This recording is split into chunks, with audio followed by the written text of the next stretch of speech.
विकास की पाठशाला में आपका स्वागत है। अभी हम लोग मीमांसा दर्शन के अंतर्गत धर्म और अपूर्व का सिद्धांत, ये दो बिंदु बहुत छोटे छोटे हैं और एक दूसरे से संबंधित है, इसको देखते हैं। तो मीमांसा दर्शन के प्रतिपादक महर्षि जैमिनी हैं। यह दर्शन वैदिक कर्मकांड, जो रिचुअल्स होते हैं, का विश्लेषण और तार्किक व्याख्या करता है। वैदिक कर्मों के निष्पादन को मोक्ष का साधन भी मानते हैं। इनका ग्रंथ है मीमांसा सूत्र। इसमें धर्म की व्याख्या को मीमांसा का उद्देश्य बताया। जो मीमांसा दर्शन है, इसका उद्देश्य क्या है? धर्म की ठीक तरह से व्याख्या करना, तार्किक व्याख्या करना। ज्ञान कांड के पूर्व कर्म कांड पर विचार करने के कारण, ज्ञान कांड के पूर्व कर्म कांड, कौन से कर्म कांड? जो वेद में बताए गए वैदिक कर्म कांड के कारण इसे पूर्व मीमांसा कहा जाता है। मीमांसा का मुख्य प्रतिपाद्य विषय धर्म है। अभी हम देखेंगे धर्म क्या है इसके हिसाब से। और वैदिक कर्मकांड का विश्लेषण और तार्किक व्याख्या की जरूरत क्यों पड़ी?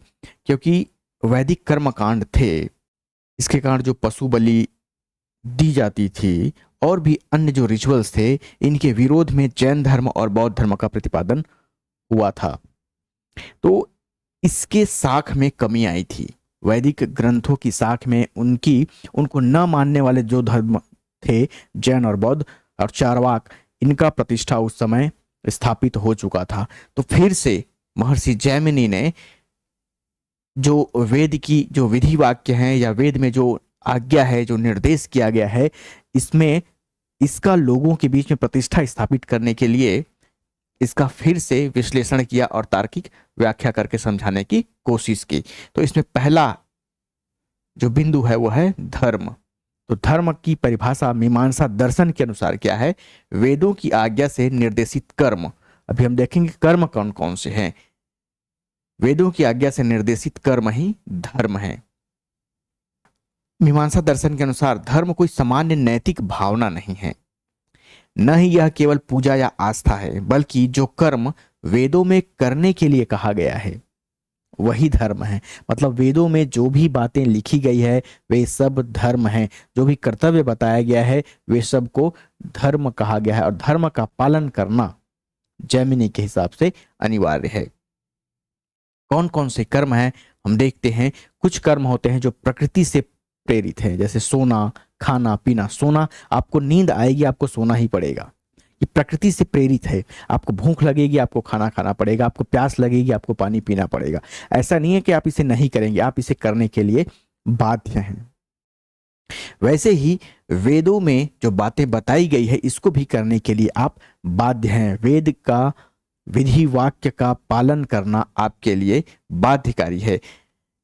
अब कौन से कर्म है? जैसे यज्ञ करना, अग्नि में आहुति देना, अग्निहोत्र, और वेद विहित अनुष्ठान, जैसे कि जन्म के दौरान जो संस्कार किए जाएंगे, मृत्यु के दौरान जो संस्कार किए जाएंगे, श्राद्ध के दौरान जो संस्कार किए जाएंगे, इसका विधि वेद में बताया गया है। और इसी विधि के अनुसार ही जन्म विवाह के संस्कार हो गए, जन्म मृत्यु के समय जो संस्कार हो गए, ये संस्कार वेदों में जो विधि बताई गई है उसी के अनुसार करना है, क्योंकि यही क्या है?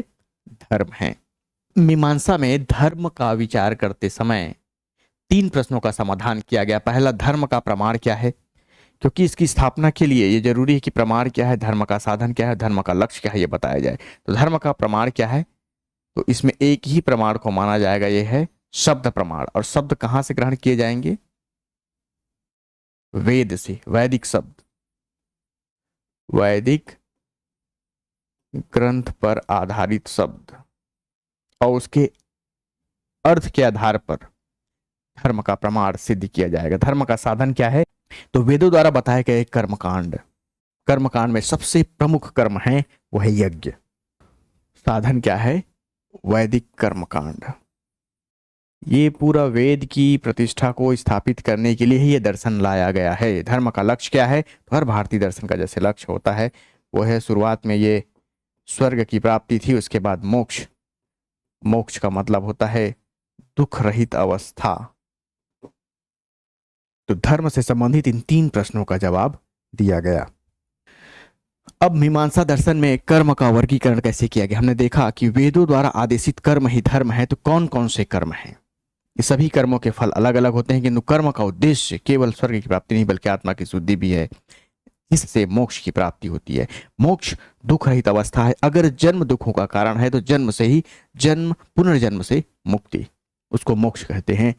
तो इसमें नित्य कर्म होता है, जो जैसे कि स्नान, ध्यान, पूजा, इन्हें न करने से पाप नहीं होता है। नित्य कर्म, नैमित्तिक कर्म, विशेष अवसर पर किए जाने वाले कर्म, जैसे विवाह।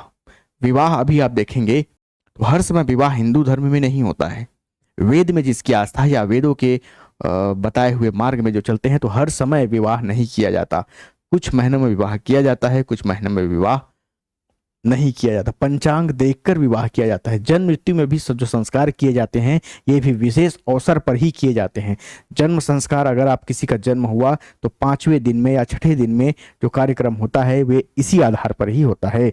मृत्यु संस्कार में भी जो 10 दिन की कल्पना है, पहला दिन, 10वां दिन, 13वां दिन का जो भी क्रियाकर्म होना है वे इसके अनुसार ही होंगे, समय पर ही किए जाएंगे। किसी भी समय इसको नहीं किया जा सकता। अगर इसका पालन आप नहीं करेंगे तो पाप होगा, और पाप पुण्य के आधार पर ही कर्म फल का निर्धारण होता है। इसमें एक अभी अपूर्व का सिद्धांत आएगा। अपूर्व क्या है? आपके कर्म करने से जिसका उत्पत्ति होती है और उसके आधार पर आपको कर्म फल मिलता है, उसको बोलते हैं अपूर्व।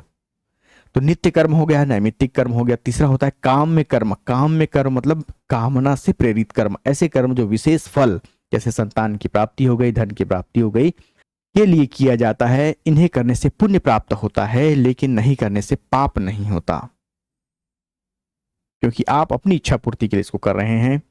इसमें पाप नहीं लगता है।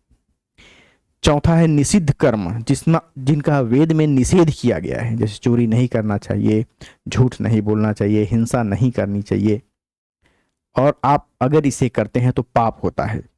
और अगर पाप आप कर डाले हैं तो उसको प्रायश्चित करने के लिए प्रायश्चित कर्म, निषिद्ध कर्म करने पर उसके अशुभ फल से बचने के लिए किया गया कर्म प्रायश्चित कर्म है, जैसे यज्ञ, दान आदि। तो ये 5 कर्म हैं, आसान हैं। नित्य कर्म जो डेली किए जाते हैं, डेली रूटीन। नैमित्तिक कर्म विशेष अवसर पर किए जाते हैं। काम में कर, कामना के आधार पर या कामना की पूर्ति के लिए किए जाने वाले कर्म काम में कर्म है। निषिद्ध कर्म, वेद में जिसका निषेध है, जो लोक कल्याणकारी नहीं है, ऐसे कर्म निषिद्ध कर्म है, जिनका वेदों में निषेध होता है, इसको करने से पाप होता है। प्रायश्चित कर्म, जो बुरा कर्म आपने कर डाला उसके प्रायश्चित के लिए, ताकि उसको भोगना ना पड़े, उसके लिए जो कर्म किया जाता है उसको बोलते हैं प्रायश्चित कर्म। यह है यज्ञ और दान। अब आ जाता है अपूर्व का सिद्धांत। अपूर्व का मतलब होता है जो पूर्व में विद्यमान नहीं था। तो विद्यमान नहीं था तो अपूर्व की उत्पत्ति कैसे होगी? कर्म से। कौन से कर्म से? वेदों द्वारा बताए गए कर्म से। वेदों द्वारा बताया गया कर्म क्या है? धर्म है। तो धर्म आप जब करेंगे तो अपूर्व की उत्पत्ति होगी, और अपूर्व की उत्पत्ति के अनुसार ही आपको कर्म फल मिलेगा। यह मीमांसा दर्शन का कारणता सिद्धांत है। उनके अनुसार कर्म स्वयं अपना फल लेते हैं। मृत्यु के बाद भी अगले जन्म में उसके कर्मों के अनुसार फल मिलता है। मीमांसक ईश्वर को कर्म फलदाता नहीं मानते। कर्म अपना फल स्वयं लेते हैं, ईश्वर कोई कर्म फल नहीं देते। जैसा कर्म करेंगे वैसा फल आपको मिलेगा। लेकिन तो कर्म करेंगे तो कर्म फल तुरंत नहीं मिलते। इसके लिए कर्म एवं कर्म फल के बीच एक अदृश्य कड़ी होती है, जिसको अपूर्व कहा गया है। तो आप कर्म करते हैं तो अपूर्व की उत्पत्ति होती है। तो सबसे बड़ा कर्म, सबसे प्रमुख कर्म इसमें यज्ञ को माना गया है। वैदिक कर्म करने से अपूर्व की उत्पत्ति होती है, फिर अपूर्व के अनुसार कर्म फल मिलता है। कर्म की सूक्ष्म उत्तर अवस्था, कर्म के बाद की अवस्था और कर्म फल मिलने के पूर्व की अवस्था, पूर्व अवस्था को ही अपूर्व के नाम से जाना जाता है। कर्म की उत्तर अवस्था अथवा कर्म फल की पूर्व अवस्था को अपूर्व के नाम से जानी जाती है। अपूर्व के आधार पर ही मनुष्य सुख दुख का अनुभव करता है। अपूर्व स्वसंचालित है, इसके लिए ईश्वर की आवश्यकता नहीं है। मीमांसा दर्शन में यहां तक कि यज्ञ के अधीन ईश्वर को भी ला दिया गया है। सामान्य तौर पर ईश्वर की मान्यता है कि वही कर्म फल देते हैं, लेकिन मीमांसा में यज्ञ को इतना ऊपर प्रतिस्थापित करने की कोशिश की गई कि ईश्वर की मान्यता को गौड़ कर दी गई। तो ये अपूर्व है। अपूर्व की उत्पत्ति कैसे हुई? कर्म के आधार पर, और मुख्य कर्म क्या है? यज्ञ। तो आप कर्म किए हैं, लेकिन कर्म फल आपको बाद में मिलेगा। कर्म फल कब मिलेगा? जब अपूर्व की उत्पत्ति होगी। तो कर्म और कर्म फल के बीच की जो अदृश्य कड़ी है, इसे ही कहा जाता है अपूर्व। जब इसकी उत्पत्ति होती है तब आपको फल मिलता है। वैसे अपूर्व को पाप पुण्य की संज्ञा दी जाती है। जैसे आप कर्म करेंगे तो पाप या पुण्य उत्पन्न होगा, जैसे आपके कर्म होंगे उनके अनुसार। तो पाप करेंगे तो आपको वैसे ही फल मिलेगा जो आपके लिए हानिप्रद हो, और पुण्य करेंगे, अच्छा कर्म करेंगे तो आपको फल भी अच्छा मिलेगा। तो यह है अपूर्व का सिद्धांत। तो इसका अगर हम सारांश देखना चाहें तो इसमें दो बातें थी। पहला था धर्म। धर्म की व्याख्या करना, वेद सम्मत व्याख्या करना, वैदिक कर्मकांड को आधार बनाकर व्याख्या करना ही मीमांसा दर्शन का मुख्य उद्देश्य था। धर्म क्या है? वैदिक कर्मकांड। कर्मकांड मतलब यहां पर रिचुअल्स को निगेटिव सेंस में नहीं लेना है। वेद में जो बताए गए कर्म हैं, वैदिक कर्मकांड का मतलब होता है वेदों द्वारा निर्देशित कर्म करना। जब आप वेदों द्वारा निर्देशित कर्म करेंगे तब अपूर्व की उत्पत्ति होगी। अपूर्व की उत्पत्ति होगी, फिर आपको आपके कर्मों का कर्म फल प्राप्त होगा। ठीक है, तो ये आपके सिलेबस में है दो बिंदु, ये दोनों में संबंध है यही। और वेदों में कौन कौन से कर्म बताए गए? हमने देखा था 5 कर्म। एक नित्य कर्म, नैमित्तिक कर्म, काम्य कर्म, निषिद्ध कर्म, और लास्ट में था प्रायश्चित कर्म। वो सब कर्म करेंगे तो उसके अनुसार ही अपूर्व की उत्पत्ति होती है। अपूर्व की उत्पत्ति होती है, फिर आपको कर्म फल प्राप्त होगा। लेकिन सबसे सर्वश्रेष्ठ कर्म किसे कहा गया है? यज्ञ को। यज्ञ करेंगे तो प्रायश्चित कर्म में यज्ञ था। अगर आप निषिद्ध कर्म को कर दिए हैं तो उससे अशुभ फल की उत्पत्ति ना हो, उसके लिए आपको प्रायश्चित कर्म करना चाहिए।